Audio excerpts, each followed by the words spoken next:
Okay, so we have the reading today, and the reading comes from Scripture, 2 Samuel 12, 1 to 15. And even though this reading comes from thousands of years ago, there is a golden nugget in here, I'm sure, for us.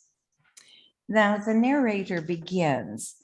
The Bible includes many stories about King David's courage and of his kindness, but David was not perfect.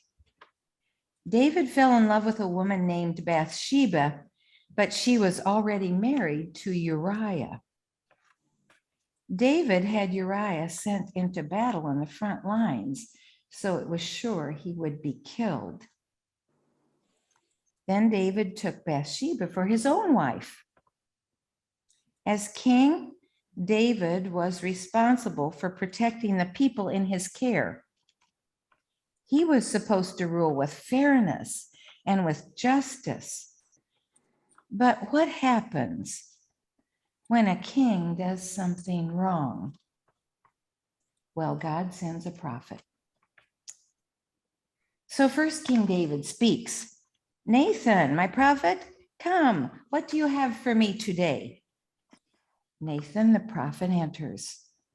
My king, there is a legal case before me, and I would really like to share it with you and hear your thoughts. King David answered, of course, but you are the prophet, but I will share whatever wisdom I have. So the prophet Nathan begins. Now there were two men who lived in the same city, and one man was rich and the other was poor. The rich man had a lot of sheep and cattle, but the poor man had almost nothing, just one small lamb. The lamb was like a daughter to him. It grew up with him. His children loved it. It would eat off his plate and drink from his cup. It even slept in his arms. Now a traveler came through to visit the rich man, and a meal needed to be prepared. But the rich man didn't want to lose or take an animal from his flock or herds. So he took the poor man's only lamb, and he had it slaughtered and prepared for the visitor's dinner. Now the narrator enters this story. David listened carefully to Nathan's story. And when he heard about the rich man's action, he was angry. King David lashed out, that rich man deserves to die. And because he had no compassion for the poor man, he must give that man 4 lambs to replace the one lamb he took. Now the prophet Nathan was bold to say, but my king, you are that man. This is what the God of Israel has to say to you. I made you king over all the people of Israel and Judah. I protected you from Saul and all his great armies. I even gave you everything that belonged to Saul. And if that had not been enough, I would have given you more. Why did you turn away from what I told you to do? What you did was evil. You made sure that Bathsheba's husband Uriah would be killed in the battle. Then you took Bathsheba for your own wife. Uriah and Bathsheba only had each other and their great happiness together. But you took what very little they had. Your actions hurt people, and that hurt will live on in your family for generations to come. What you did in secret will now be known by everyone in the kingdom for a long time. King David was distraught. He spoke out, what have I done? I have sinned against God. Then God's prophet Nathan answered the king, "Because you are truly sorry, God forgives you. And God forgives you truly, but that cannot change the hurt that you caused. Many sad things will still happen because of what you have done." Thank you, Joel, for reading that in a new way. This is an old story, but it has probably happened, this or something similar has probably happened thousands or even millions of times in human history. I don't think King David was alone in abusing his power. I'm going to read a few prepared reflections here, and then we're going to break into small groups. I don't think that will be too difficult this morning. And those of you at home can form your own group if you are with others and discuss some questions that have been prepared for us. So let me just offer a few thoughts and reflections from the worship committee, first of all, and then we will break into groups and help each other explore a little more deeply some of the implications of this story for us and for others. In order to explore Nathan's confrontation with David, two things must be understood. First, as king, it is David's responsibility to protect those in his care, particularly the vulnerable. He has not done so. Indeed, he has acted shockingly, taking Bathsheba, getting her pregnant, and then having her husband killed to cover up his actions. And as often happens with powerful people, I will add, they don't do the killing themselves. They have others, or they arrange the situation so that someone dies, and that's what David did. Indeed, he has not done God's will. He has acted shockingly. Second, there is a place for prophetic rebuke, even for the king, among the people of Israel. The story begins with God sending Nathan to David. It is not clear what role Nathan played in David's court, but evidently he is a prophet with a voice to be heard and heeded. Rather than name David's sin outright, and perhaps cause him to be defensive right off the bat, Nathan tells a parable, a legal case that invites David's judgment in response. The picture that Nathan paints is a vivid one. The rich man has everything, or nearly everything, and the poor man just one treasured lamb who lies at his bosom. Too selfish to take one of his own large flock to feed his guest, the rich man takes the poor man's treasured lamb and has it prepared for the feast to honor his guest. This is an egregious crime. David rightly recognizes the sin of the rich man, but fails to see himself in his actions and in the story. Thus, he convicts himself handily. To this point, Nathan has simply told a story and allowed David to draw his own conclusions.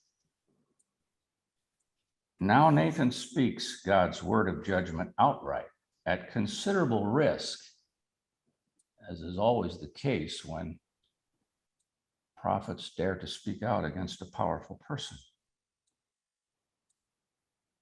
David is a powerful ruler who could have had Nathan silenced or eliminated, as many rulers have done throughout history. Recent events are proof that David is willing to consider such actions. Yet Nathan courageously delivers God's message. David has sinned. The king has sinned, and there will be far-reaching consequences. David does eventually admit his sin against God and against his fellow man.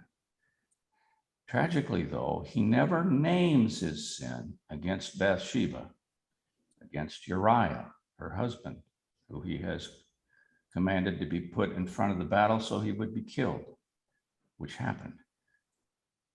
Against his wives and his children who bear the brunt of punishment for his actions. This deserves lament.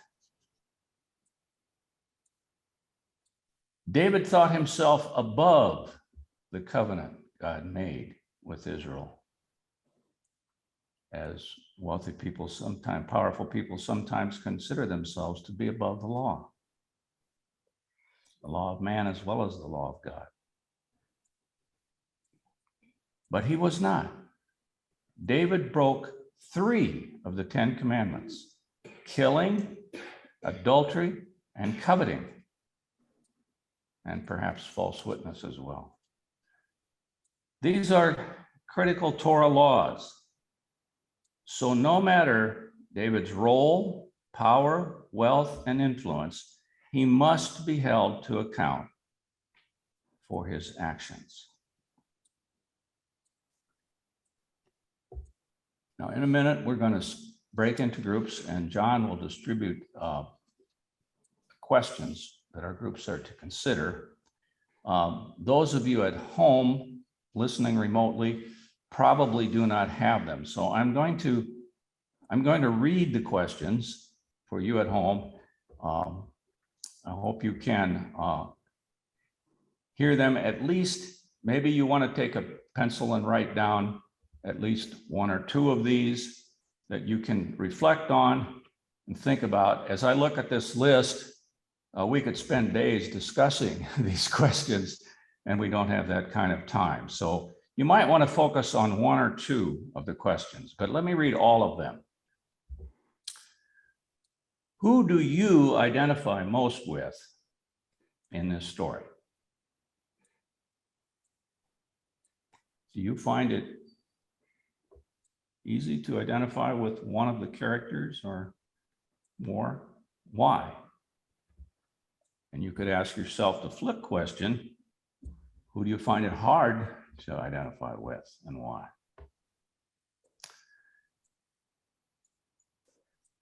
Then, making it more personal, reflect on a time when you were called to account for your actions, whatever action you may have committed that was inappropriate, contrary to God's will.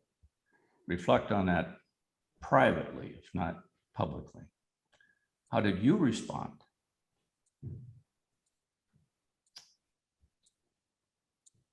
Then, taking it out a little more broadly to our community,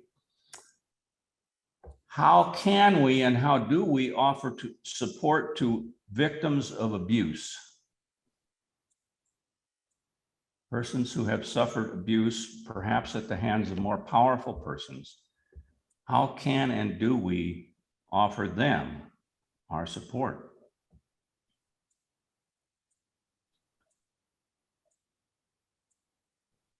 Okay, another question. How are leaders in our congregation and our communities held accountable for their actions?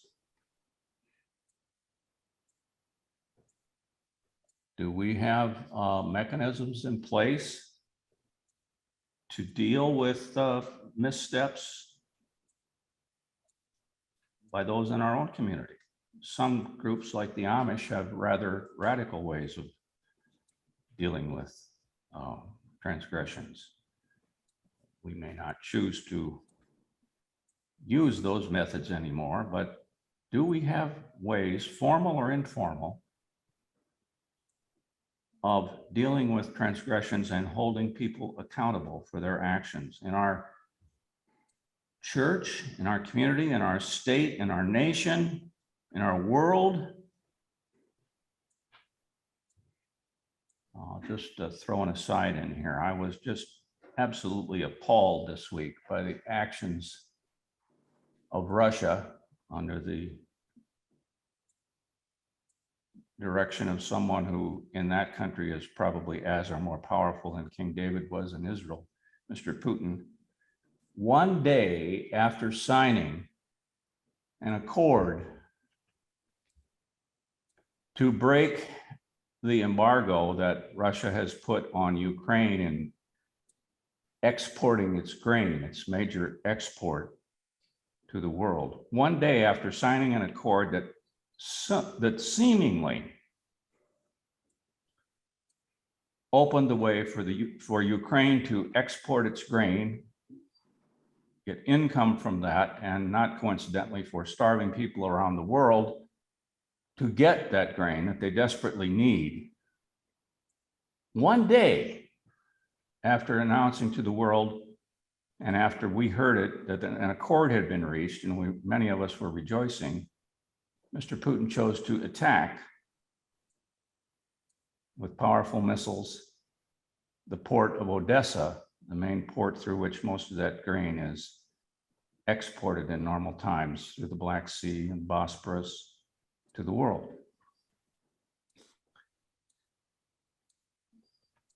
Attempts are being made to hold Mr. Putin accountable, but to date, he has not heeded those attempts. And then this one is really complicated. It would take a long time to discuss, and you may choose to leave it alone, but I'll read it. What are systems that allow people in power to harm the vulnerable? This question implies that it's not just individual actions such as King David committed against Uriah that harm vulnerable people, but that there are entire systems, perhaps laws, policies of government, or even church policies that allow those in power to harm the vulnerable. So what are systems that allow those in power to harm the vulnerable? Along with that, who benefits from those systems? And perhaps also along with it, what, if anything, can we do to change those systems and make them less oppressive?